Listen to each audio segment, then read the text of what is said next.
Alright guys, how's it going? Welcome back.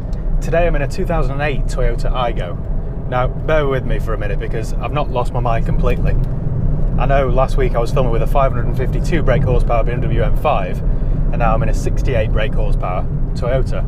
But I thought it was worthy of doing a video because I think they're the best small car that money can buy. They're excellent first cars. Don't you just love the variety of this channel? Anyway, the little Aygo has been around since 2005, and it's exactly the same car as the Peugeot 107 and the Citroën C1. They're just rebadged. They're all identical underneath. So don't dismiss the two Frenchies just because of the badge. If you're a spoilt rich kid, then you won't be interested for a second in having a Toyota Aygo as a first car. So you're better off just skipping this video and going on to the next one. For the rest of us in the real world, they're an excellent choice. They're cheap to buy. You can pick these up from around £1,000. They're very cheap to run too. You can fill the tank full of petrol for less than £40, and that will last you a very long time. Depending how you drive it, you'll get 400 miles easily out of a tank of fuel. They're cheap to tax as well. Here in the UK, one like this is only £20 a year to tax. The new ones, I think from 2012 onwards, are free, completely free. They're cheap to insure. If you're a young driver, car insurance will be the biggest expense for you. But the C1, the 107 and the Aygo are the cheapest cars in the UK to insure. They're as reliable as used cars get. The little 3-cylinder 68 horsepower chain-driven engine is virtually bulletproof. You can neglect these cars and they just keep going and going and going. I'm going to run you through a list of everything that goes wrong with the Aygo, but don't be put off even though it's quite a lengthy list. If you think pragmatically, all cars break, all used cars break. But fortunately for the Aygo, they're quite cheap to repair. The boot always leaks. In fact, this car smells a little bit musty, so I'm guessing I need to replace the boot rubber. To save costs when they were making this car, it doesn't have a traditional boot lid, so the boot lid itself is just a piece of glass hinged, and the rubber seal around that can let water into the boot. It doesn't do it any harm, but you end up getting some mould back there. So the cost of a new rubber seal is about £40, and it's quite an easy job to replace. The rubber seals around the doors can fail too, and they're about £50 per door.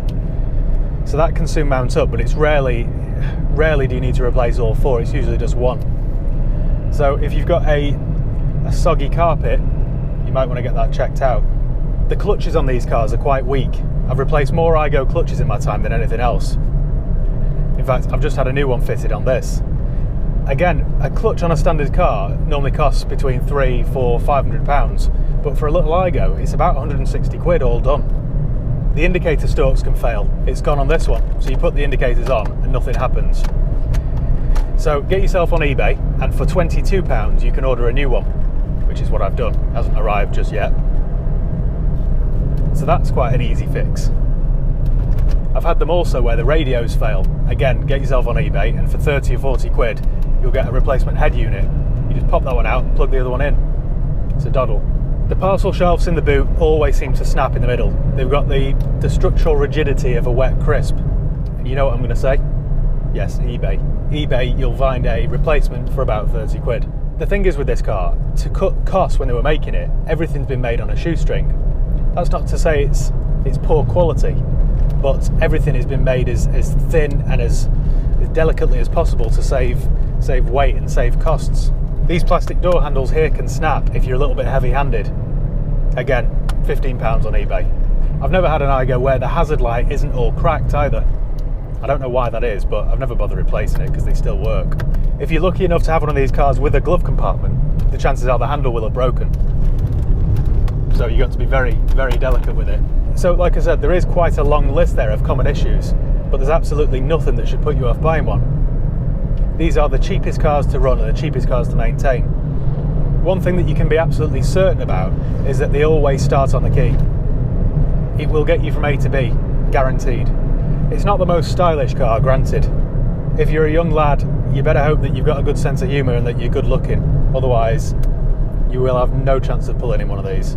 That said, you've got enough room for you and 3 of your mates. You've got an auxiliary point here so you can plug your phone in and play all your music. A lot of them have electric windows, air conditioning, so they're really not that bad.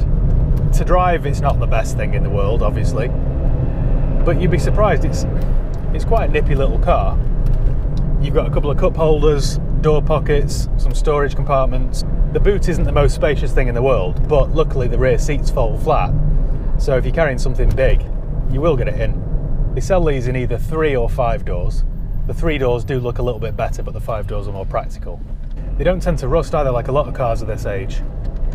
I always try and have a couple of these in stock, to be honest, because people always ask me for a cheap car for their son or daughter. It's what a lot of people want.